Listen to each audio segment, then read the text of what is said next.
असल में रिश्ते की खुशी इस बात पर निर्भर करती है कि सेक्स कितनी बार होता है। कुछ कपल्स रोज करीब आते हैं, कुछ हफ्ते में एक दो बार करीब आते हैं और कुछ महीने में कुछ बार। पुरुषों को हमेशा महिलाओं से ज्यादा इच्छा होती है, लेकिन सच्चाई तो ये है कि सेक्सुअल डिजायर पर कई चीजें असर करती है। हर रिश्ता अलग होता है और हर कपल की सेक्सुअल फ्रीक्वेंसी भी अलग हो सकती है।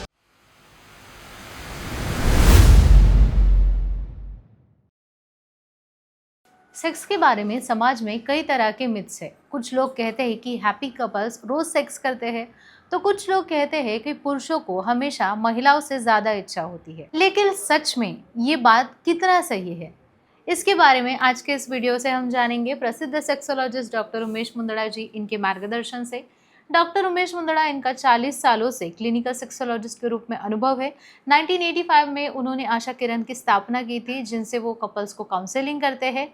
और उनका ऐसा कहना है कि हैप्पी कपल्स रोज सेक्स करते हैं, ये एक बहुत बड़ा मिथ है।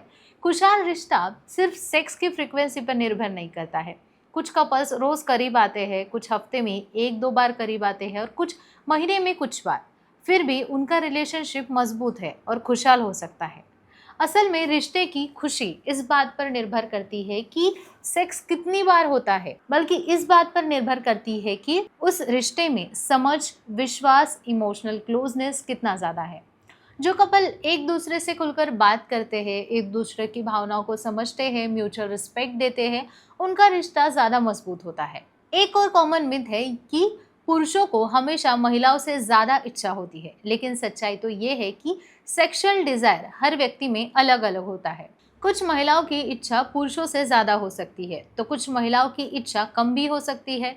सेक्सुअल डिज़ायर पर कई चीज़ें असर करती है, जैसे hormones, mood, stress, healthy relationship की जो क्वालिटी होती है वो, और इमोशनल कनेक्शन। उदाहरण के तौर पे लिया जाए तो अगर किसी व्यक्ति पर काम का ज़्यादा दबाव है, नींद की कमी है, स्वास्थ्य से जुड़ी उनको कुछ खास समस्याएं हैं, तो इसका असर उनकी सेक्सुअल डिज़ायर पर भी आता है। इसके अलावा रिश्ते में इमोशनल कनेक्शन भी बहुत महत्वपूर्ण होता है। जब कपल के बीच कम्युनिकेशन अच्छा होता है, एक दूसरे के प्रति सम्मान होता है और क्लोजनेस होती है, तब इंटीमेसी अपने आप बढ़ने लगती है। इसके लिए दूसरों से तुलना के बजाय कपल्स को अपनी कंफर्ट, अंडरस्टैंडिंग, म्यूचुअल इच्छा पर ध्यान देना चाहिए। हर रिश्ता अलग होता है और हर कपल की सेक्सुअल फ्रीक्वेंसी भी अलग हो सकती है।